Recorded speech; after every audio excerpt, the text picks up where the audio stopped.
Hey folks, Ramsey here. I'm starting a new series called the Backwood or Boondock Gourmet, and what it is, I cook meals for me to pack for lunch several times a week, and because I work a 12-hour shift, I'm not always able to cook every night, so I cook a very large meal the last day before I go back to work for 2 or 3 days and pack several portions of it. Today I'm making a Hungarian style, not necessarily a complete right on copy of a Hungarian style goulash. Now first off, I'm going to prep the meat. This is the country style pork ribs from Aldi. This is the knife I sharpened in last night's video. The reason why I'm pretty decent at cooking, and one reason why I got a large belly besides lager, is my grandmother a long time ago pulled me to the side and said, I'm going to teach you how to cook just like I did my 6 other sons, because there's going to come a day you're going to be out on your own, I won't be around, and I don't want you starving to death. And because of that, I learned cooking at a fairly young age. Not that I always did it, but I learned enough to be dangerous, and I also watched several cooking shows from PBS and other stuff on Saturdays and Sundays, in between cartoons, Doctor Who, and Woodwright Shop. So, basically, a goulash is a type of stew that the Hungarians use. The American style goulash is like ground beef, tomatoes, elbow or other type macaroni. This is more of a purpose-built stew instead of ad hoc. Don't get me wrong, I love American goulash during wintertime. It's a good comfort food. You got a little bit of vegetables, you got a little bit of meat, and you got a little bit of pasta. Now, I've got the beef or pork. You can use pork or beef, either one. The first person I saw make a Hungarian style goulash was actually from Hungary, and he went on about he actually shot the wild boar that he used.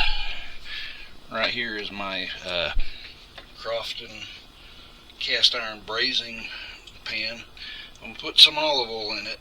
I'm going to brown the pork here and some of the vegetables before I start making the stew. And this isn't a set recipe. I go by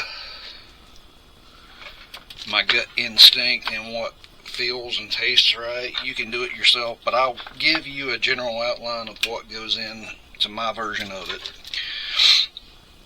The stew can be made with either pasta, rice, or potatoes for the starch complement.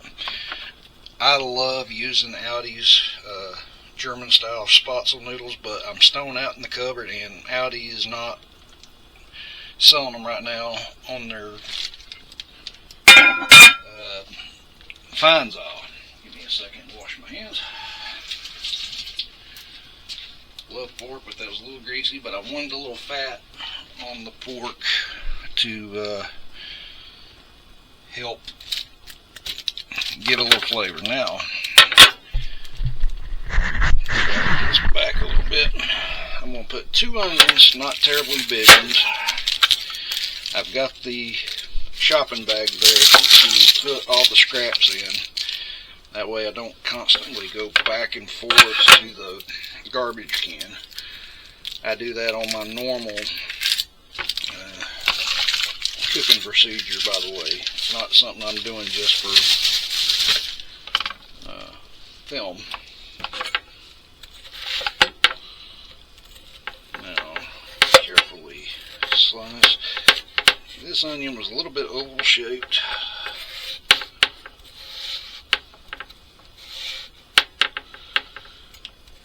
to be a little careful with it. Very wet onion. I'm learning this style. You don't cut all the way to the bottom.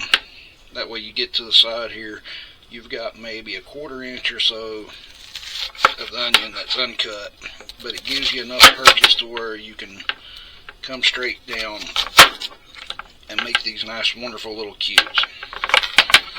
Then you can go back and do the leverage style cutting on the base of it. This one's a very tiny onion, so if you don't like onions, you don't have to add it. Ooh, that might be a little bit on the bad side. I ain't gonna put that in there. I've got 1 onion left. I'm going to have to put them on my outie list.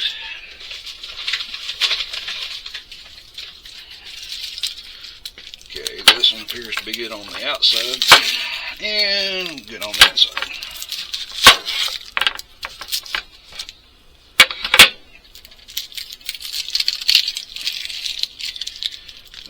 This channel is going to be, or this part of the channel is going to be basically back comfort foods, and sometimes I do a little fancier stuff to cook. I get tired of bland food, but sometimes you also get tired and you just need something quick and dirty to eat. But this one's a little fancier, but it still falls back to home cooking because it's basically peasant food in Hungary, from the way I understand it. Now, I'm out of the spatzel noodles, so I'm going to use regular egg noodles this go around. You can use rice, potatoes,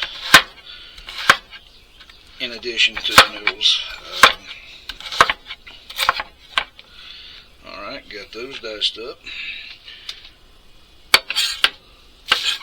I'm going to get a bowl, put this in, because I've also got to chop up some bell peppers to go in it.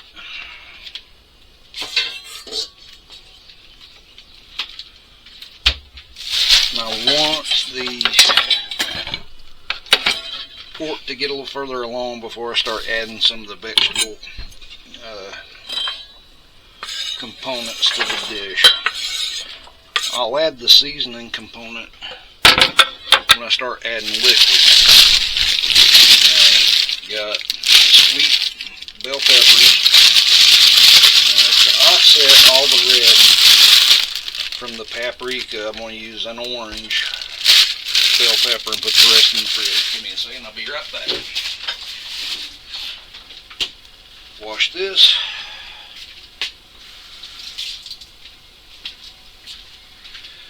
So this one's a male pepper because it's got 3 of the bulges, I guess, on the disc itself. The way I usually do peppers, I cut the bottom,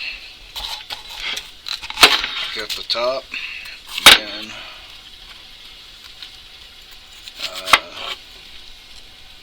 get the placenta out of it, like so. This one was growing something on the inside of it, like another mini pepper perhaps. Kind of like the joke about I ate my twin. That happens. Now, this I'm going to cut into slices. I'm not throwing away the top and bottom cuts yet because I'm going to salvage as much as I can out of those. Cut a little more of the placenta to get a hold of the actual pieces here. I'm using a bamboo cutting board, and they can be known for gathering bacteria and stuff that'll make you sick. One of those backwoods tricks here that kind of got forgotten over the years when using cutting boards, instead of using bleach, use a bit of hydrogen peroxide to kill the bacteria off on the center of it, and just rinse it off after it does its work. And there's butcher block conditioner I put on this to help seal the grain of the bamboo. I would say wood, but it's actually bamboo's actually a grass. which is one reason why they're using it so much these days. It grows fairly quick. The Asians love it for their chopsticks and other odds and ends. I can understand that. Use what you got. Which is kind of what this channel's about. Okay, end cut here. I can do that. Go back and do the cross cut, which I'm going to do to the line right there. Now the top piece, I just cut around the green center part where the stem goes into the critter, and dice up a little bit. I'm not going to film this all the way through. I'm going to skip through during different parts of the cooking, because this recipe to me is better slow cooked. So after I get everything sauteed up, get the rest of the vegetables and the liquid component added, it's going to slow cook most of the day. Which means it's going to get hot in my apartment. I'm going to have to cut the air conditioning back on. It's going to make a lot of noise. But when I film, I'm going to turn the AC off and suffer a little bit, just to keep showing you what to do.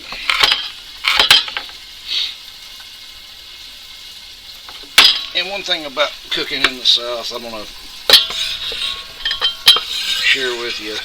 You can go by the rough recipe, but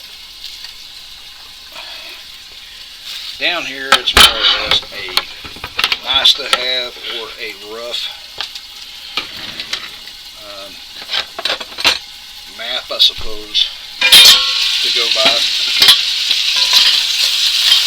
See that brown in the, oh, you can't see it.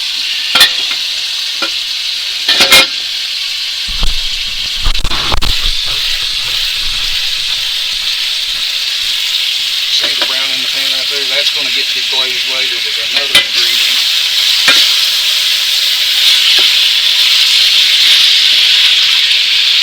That I picked up on from the guy that was from Hungary whenever he was making his goulash. And I'm going to pause the video for right now and let that finish cooking. Then I'm going to add the vegetables, or the chopped vegetables, to it. And I'll see you in a few minutes. Okay, back. It's been about 10 minutes later. The moisture in the pan is from the fats and olive oil mixing together. The pork, oh dear, fogging up, I'm sorry. Back a little bit. Okay, now that I've cleaned some of the steam off,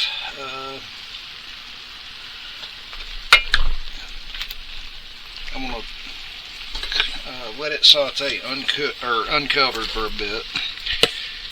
Now we add the onions and the bell peppers.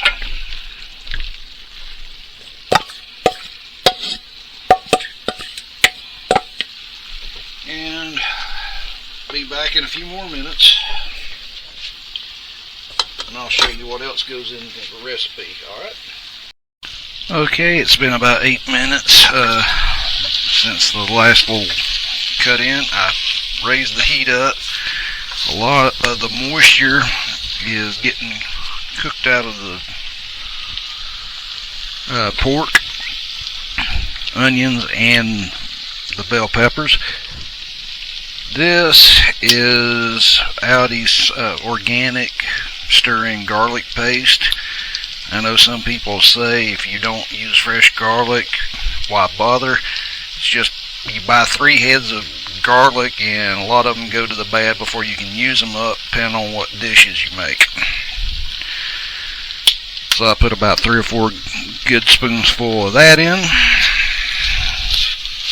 That's going to bring out a little bit of the flavors.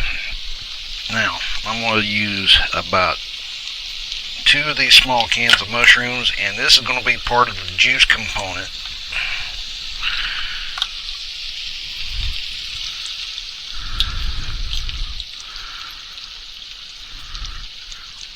And this has probably got it's about 12% daily value of sodium, so I'm trying to get away with not put any extra salt in it. You could probably do it whenever you serve it. There's one. And here comes the other.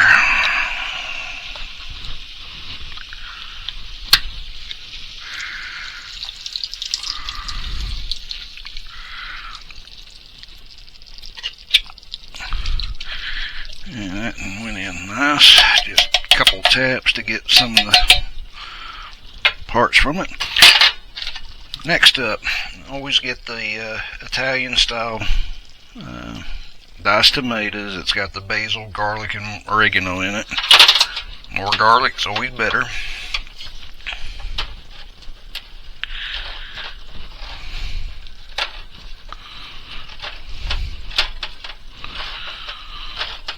The liquid from this is going to go into the stew component. Like I said, more salt.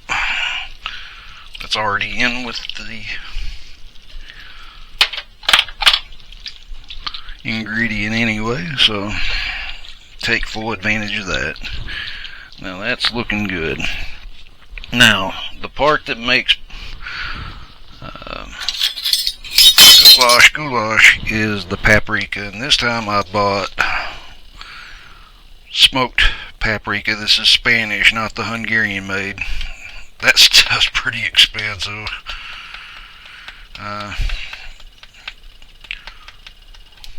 That's a full tablespoon. There's one. I'm going to do two.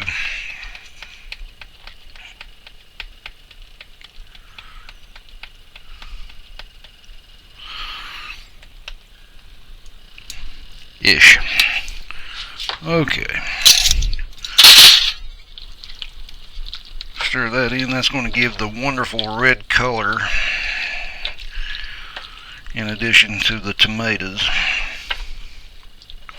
I've still got to add a little more liquid, but here's where the Hungarian guy come in to effect. He was drinking a glass of wine, and you know what's better than drinking wine? Putting it in the goulash. So this is Malbec. It is a Argentine style wine, bit acidic, which I think goes good. I'm going to use a full cup of this. The rest is going to go into the chef, and some of it did yesterday. So it gives a good, rich, dark flavor to it. The acidity from the fruitiness of the wine. It's actually a little bit on the dry side, but it goes very well with the pork and other ingredients. And I'm gonna give me a second. Rinse out the cup that had the wine in it.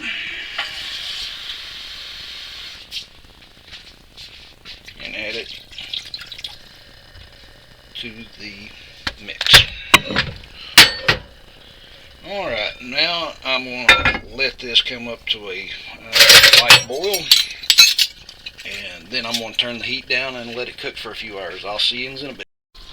Okay, here we are about 25 minutes later. I've cut the heat back to about simmer.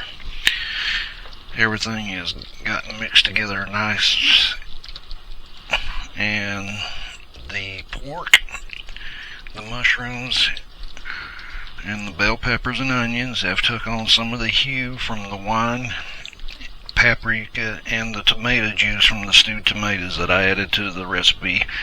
We'll check back in about another hour and see if I need to add any more liquid to the mix. Okay folks, this is Rant and Fury. This is about an hour later. Everything's looking good. The alcohol has cooked off of the wine that I put in, so it should be just pure fruit flavor. And now I'm going to start making the noodles for the base of it. I've got the white egg noodles, which is like the little curly Q's, since I'm out of spatzel. Give me a second.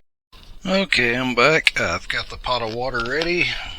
Do a little kosher salt to help speed up the cooking process as far as the noodles go. And a little bit of the olive oil to help keep things from sticking. I'm going to use the same spatula to mix everything in. I'm going to turn the heat up to about a 5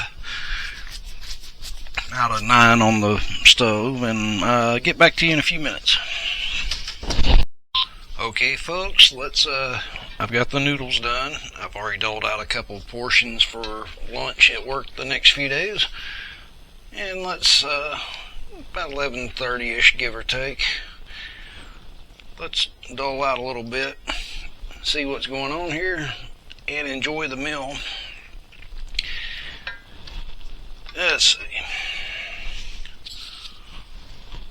Just everything a little bit.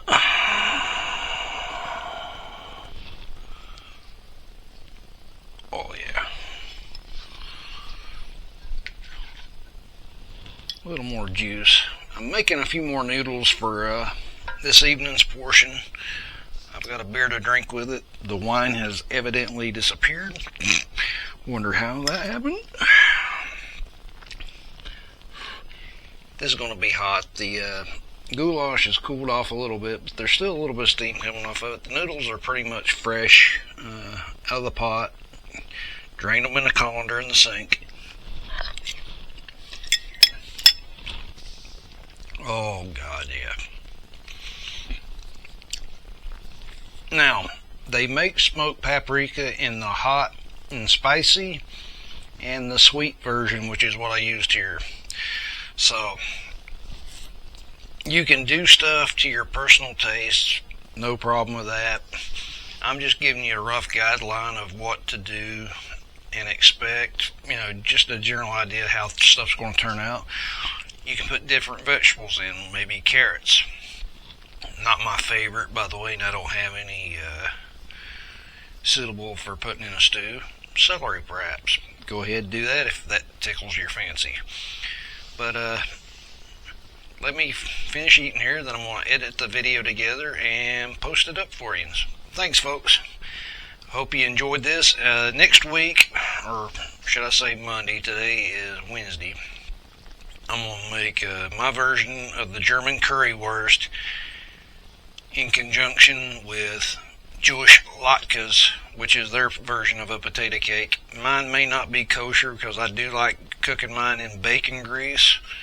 I know that's a no-no with the Jewish faith, but I'm Southerner. Everything tastes better with bacon grease. Alright? Well, take care.